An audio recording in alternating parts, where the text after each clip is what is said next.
राम विवाह। राजा जनक के मंत्रियों द्वारा राम लक्ष्मण का समाचार पाकर राजा दशरथ बड़े आनंदित हुए। धनुर्भव की बात सुनकर तो उनके आनंद का ठिकाना न रहा। महल में जाकर उन्होंने सब समाचार रानियों को सुनाए। रानियां भी फूली न समाई। उन्होंने ब्राह्मणों को दान दक्षिणा दी। गुरु वशिष्ठ की आज्ञा लेकर राजा दशरथ बारात की तैयार कराने लगे। हाथी, घोड़े और रथ सभी सजने लगे। छैल छबीले सवार घोड़े नाचने लगे। गुरु वशिष्ठ और राजा दशरथ दिव्य रथों में बैठे चतुरंगिनी सेना के साथ बारात चल पड़ी और 5वें दिन मिथिला जा पहुंची। राजा जनक ने नगर के बाहर आकर बारात का स्वागत किया और भली भांति सजाए गए जनवासे में सबको ले जाकर यथायोग्य ठहराया। विश्वामित्र को जब राजा दशरथ के आने का समाचार मिला तब दोनों राजकुमारों को लेकर वे जनवासे पहुंचे। राम लक्ष्मण ने पिता के चरणों में प्रणाम किया। राजा दशरथ ने विश्वामित्र के चरण छुए और कहा, मुनिव, आपकी कृपा से ही शुभ दिन मुझे देखने को मिला है। राजा जनक की सारी नगरी जगमग जगमग कर रही थी। एक एक घर, एक एक द्वार वंदनवारों से सजा था। चारों ओर मंगल गीत सुनाई दे रहे थे।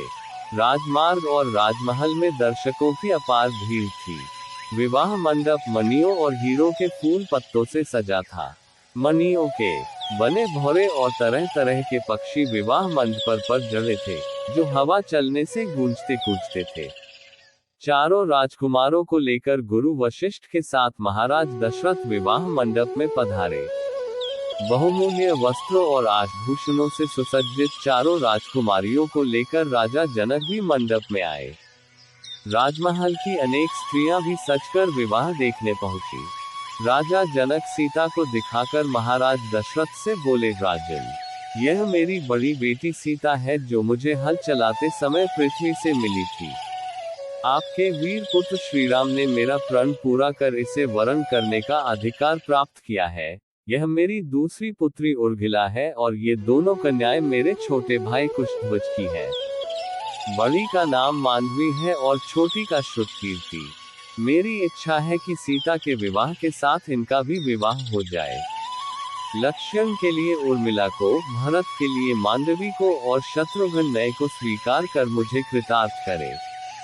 जनक के प्रस्ताव को राजा दशरथ ने सहर्ष स्वीकार कर लिया। तब अग्नि के सामने चारों कन्याओं को अपने अपने पतियों के हाथ में सौंपते हुए राजा जनक ने कहा कि इन कन्याओं को मैं तुम्हारे हाथ सौंपता हूँ। ये छाया की भांति तुम्हारे साथ रहेंगी। तुम इनका पाणिग्रहण करो, इनकी सब तरह से रक्षा करना तुम्हारा धर्म होगा।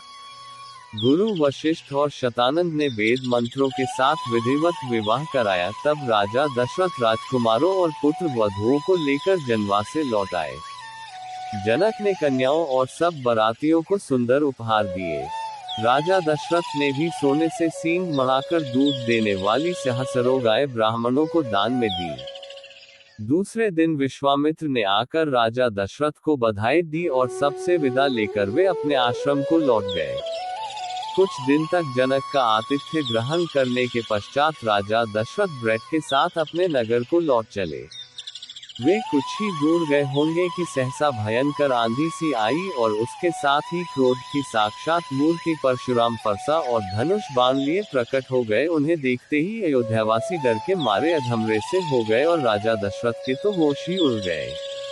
राम का रास्ता रोककर परशुराम बोले, राम, शिव के पुराने धनुष को तोड़कर तुम्हारा हौसला बहुत बढ़ गया है।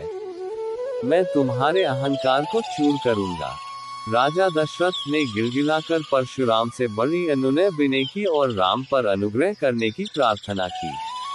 परशुराम ने दशरथ की बात सुनी अनसुनी कर दी और राम से फिर बोले, मेरे इस धनुष को चढ़ाओ। यदि न चढ़ा सके तो तुम तत्काल मेरे फरसे का आहार बनोगे। ये सुनते ही राजा दशरथ तो बेसुध होकर गिर पड़े। मनस्वी राम निर्भीकता से बोले, मेरा रूप आप देखना चाहते हैं तो देखें।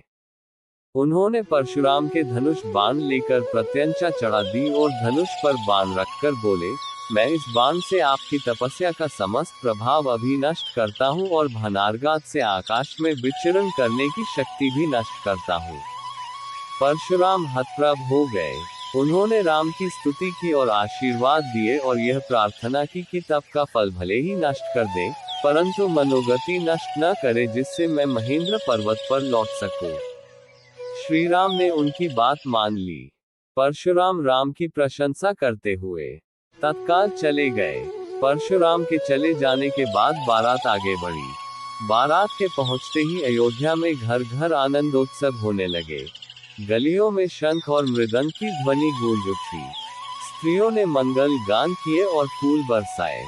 रानियों ने पुत्रों और पुत्र वधुओं की आरती उतारी। उस समय राजा दशरथ के भवन की शोभा देखते ही बनती थी। राजकुमार शील गुण संपन्न पत्नियां पाकर बड़े प्रसन्न थे। सीता जी के अनुपम रूप, गुण और सेवा से श्री राम और सास ससुर सब प्रकार से संतुष्ट थे। राजकुल में दिन दिन सुख समृद्धि की वृद्धि होने लगी। समस्त कौशल राज्य का भाग्य जग गया। इसी तरह कहानी और व्रत कथा सुनने के लिए कृपया हमारे चैनल को सब्सक्राइब करें, वीडियो लाइक और शेयर करें। धन्यवाद।